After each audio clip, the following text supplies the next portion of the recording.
Doctor அவரோட உயிருக்கு எதுவும் கொஞ்சம் கிரிட்டிக்கல் ஸ்டேஜ் தான். இன்னும் கொஞ்சம் டெஸ்ட் எல்லாம் எடுக்கணும். எடுத்த பிறகுதான் எதுவா இருந்தாலும் சொல்ல முடியும். ஒரு நிமிஷம், என்னாச்சு உங்களுக்கு? எனக்கு எதுவும் நான் டாக்டர் கிட்ட பேசிட்டேன். உங்களுக்கு என்ன பிரச்சனை இருக்குன்னு அவர் சொல்லிட்டாரு. நீங்க தனியா தான் ஹாஸ்பிட்டலுக்கு வந்தீங்களா? ஏன் தனியா வந்தீங்க? கூட யாரையாவது கூட்டிட்டு வந்திருக்கலாம்ல? என்ன சொல்லி கூப்பிட்டாரு சொல்றேன். வீட்ல எல்லாருக்கும் தெரியணும்ல. தெரிஞ்சு எல்லாரும் உட்காந்து அழாரு. உங்க தம்பி கிட்டயாவது அதை சொல்லிருக்கலாம்ல? பாக்குறதுக்கு தான் பெரிய தைரியசாலி மாதிரி இருப்பான். ஆனா மனசால சின்ன பையன் தான். உடைஞ்சு போயிடும். எனக்கு வேலை, நான் கிளம்புறேன். யார்கிட்டயும் சொல்லாம நீங்க எப்படி தனியா சமாளிப்பீங்க? அதுவும் கூட ஆள் இல்லாம. அதெல்லாம் நான் பார்த்து மில்ல பாத்துக்கிற மாதிரி, பிசினஸ் பாத்துக்கிற மாதிரி இது ஒண்ணும் சாதாரண விஷயம் இல்ல. இத வீட்ல சொல்றதுதான் சரி. என்னன்னு போய் சொல்ற. இந்த மாதிரி எனக்கு கேன்சர் வந்துடுச்சுன்னா வடிவதை எப்படி தாங்க, எங்க அம்மா எப்படி தாங்குவாங்க, என் தம்பிங்க, பொண்ணு, என் தங்கச்சி எல்லாரும் எப்படி தாங்குவாங்க? துடிச்சு போயிட மாட்டாங்களா? மத்தவங்க எப்படி தாங்குவாங்கன்னு யோசிச்சு எல்லாத்தையும் தனியா நீங்களே தாங்கணுமா? நான் குடும்பத்துல யாருக்காவது ஏதாவது ஒரு பிரச்சனைனா பாத்துக்கிறது தான் மூத்தவங்களோட பொறுப்பு. மூத்தவனே ஒரு பிரச்சனைனா போய் நிக்க முடியாது. டாக்டர் என்ன சொன்னாரு? சில ஒரு பெரிய டாக்டர் இருக்காராம். அவரை பார்த்து ஒப்பீனியன் கேட்க வேற சில டெஸ்ட் எல்லாம் பண்ணுறோம். அவர் என்ன சொல்றாரோ அந்த மாதிரி எல்லாம் பண்ண வேண்டியது. திருச்சிக்கு எப்போ போறதா இருக்கீங்க? ட்ரீட்மெண்ட் விஷயத்துல ஒரு நாள் கூட தள்ளிப்பட வேணான்னு டாக்டர் சொல்றாரு. நான் நாளைக்கே திருச்சி போலான்னு இருக்கேன். அங்கேயும் தனியா போக போறீங்களா? ஆமா. நீங்க திருச்சிக்கு தனியா போக வேண்டாம், நானும் உங்க கூட வரேன். எதுக்கு? நானே போய்க்கிறேன். அப்படிலாம் உங்களை தனியா விட முடியாது. என்னால என்ன பாத்துக்க முடியும். சின்ன புள்ள மாதிரி அடம் பிடிக்காதீங்க. ஒரு ஆபத்துல கூட நிக்க குடும்பம் சொந்தம்னு எல்லாருமே இருக்கணும். உங்க போன் நம்பர் கொடுங்க. எதுக்கு? கொடுங்க.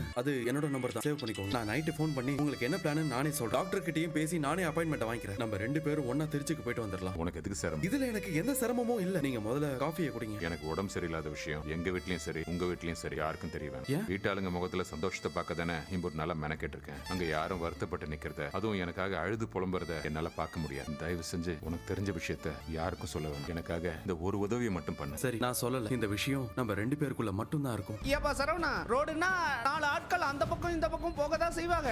நம்ம தான் அதை எதையுமே கண்டுக்காம அடுத்தடுத்து நம்ம வேலை என்னமோ அதை பார்த்துக்கிட்டு போயிட்டே இருக்கணும். பார்க்க மாட்டான்னு நினைச்சேன், பார்த்துட்டாலே. அக்கா, நீங்க போய் பஸ் ஸ்டாண்ட்ல வெயிட் பண்ணுங்க. சார், எப்படி இருக்கீங்க சித்தப்பா? நீ என்ன ஜெயிலுக்கு அனுப்பலல்லம்மா, அப்புறம் என்ன? அதனால நான் நல்லாவே இருக்கேன். கடையில வியாபாரம் எல்லாம் எப்படி போகுது? அதை தெரிஞ்சுக்கிட்டு நீ என்னப்பா பண்ண போற?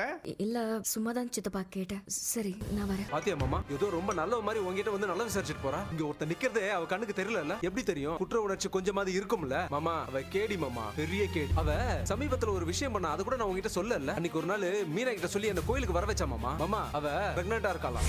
அதுவும் கோயில்ல வச்சு என்கிட்ட போய் சொல்றா. திரும்ப திரும்ப அதை நம்பறதுக்கு நானா முட்டா பையனா கேன பையனா? அதான் திட்டி அனுப்பிச்சு விட்டேன். ஏன் மாப்ள, ஒருவேளை அந்த பிள்ளை நெசமாவே பிரெக்னண்டா இருக்கலாம்ல? அவ சும்மா கதை விட்டுட்டு இருக்கா மாமா. அவளை பத்தி எனக்கு நல்லாவே தெரியும். அவ என் காதுல பூ சுத்துறதுல பயங்கர கில்லாடி. என்ன மாமா, இன்னும் அவ பிரெக்னண்டா இருக்கா நம்புறியா? அப்படின்னா அவ என்கிட்ட ஒரு டைம் சொன்னால, அதோட நிப்பாட்டி இருப்பாளா? இல்ல இல்ல, திரும்ப திரும்ப வந்து நின்று இருப்பால. பெரிய பிரச்சனை பண்ணிருக்க மாட்டா. ஐயோ, என் புருஷன் பிரெக்னண்டா இருக்க, என்ன கைவிட்டான் அப்படின்னு கோர்ட் வாசல்ல போய் நின்னு இருக்க மாட்டா. அப்படி எதுவுமே பண்ணல. அப்படின்னா என்ன அர்த்தம் மாமா? அவ பிரெக்னண்டா இருக்கிறது உண்மை இல்லன்னு அர்த்தம். சரி, இவங்கிட்ட ஒரு டைம் ட்ரை பண்ணி பாப்போம். ஒர்க் அவுட் ஆயிடுச்சுன்னா அப்படியே போயிடுவோம். அப்படி இல்லன்னா அப்படியே ஜாலியா போயிடுவோம்னு போயிட்டா. நீயே பார்த்தல, அவளுக்கு எந்த பிரச்சனையும் எந்த கவலையும் எல்லாம் ஜாலியா சுத்திட்டு இருக்கா. சுகன்யா உடனே கிளம்பி வர சொல்றா. சரி மாமா, நீ கிளம்பு. ஏய், உன் மனசுல என்ன நினைச்சிட்டு இருக்க? என்ன கேக்குறீங்கன்னு புரியல.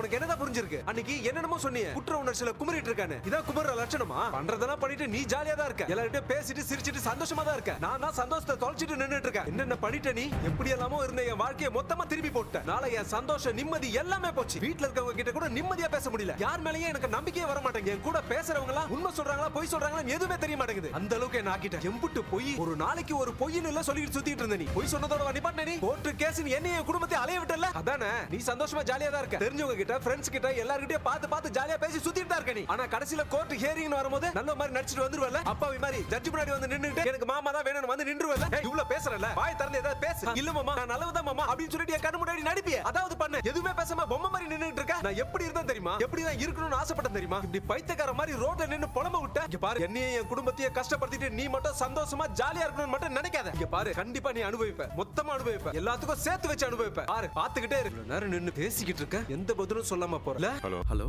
நாளைக்கு காலையில 8 மணிக்கெல்லாம் திருச்சிக்கு கிளம்பிடலாம். நான் தான் சொன்னேன், நான் மட்டும் போயிட்டு வந்துடுறேன். இல்ல வேணாம், நானும் வரேன். என் பிரச்சனையை நானே பாத்துக்கிறேன். உடம்பு சரியில்லாத ஒருத்தர் தனியா ஹாஸ்பிட்டல் போறதெல்லாம் ரொம்ப கஷ்டம். அதுவும் சாதாரண காய்ச்சல் தலைவலினா கூட பரவாயில்ல. உங்களுக்கு எதுவும் இருக்க கூடாது, எதுவும் இருக்காது. இப்போ நீங்க என்ன மனநிலையில இருப்பீங்கன்னு எனக்கு நல்லாவே தெரியும். எல்லாத்தையும் தெரிஞ்சுக்கிட்டு உங்களை தனியா விடுறதுக்கு எனக்கு மனசு வர. உங்களை நானே கூட்டிட்டு போறேன். அது இல்ல, நான் என்ன சொல்றேன்னா, டைரக்டா வீட்ல இருந்து நம்ம ரெண்டு பேரும் ஒண்ணா போக முடியாது. நான் தெருமுனையில கார்ல வெயிட் பண்றேன். நீங்க அங்க வந்துருங்க.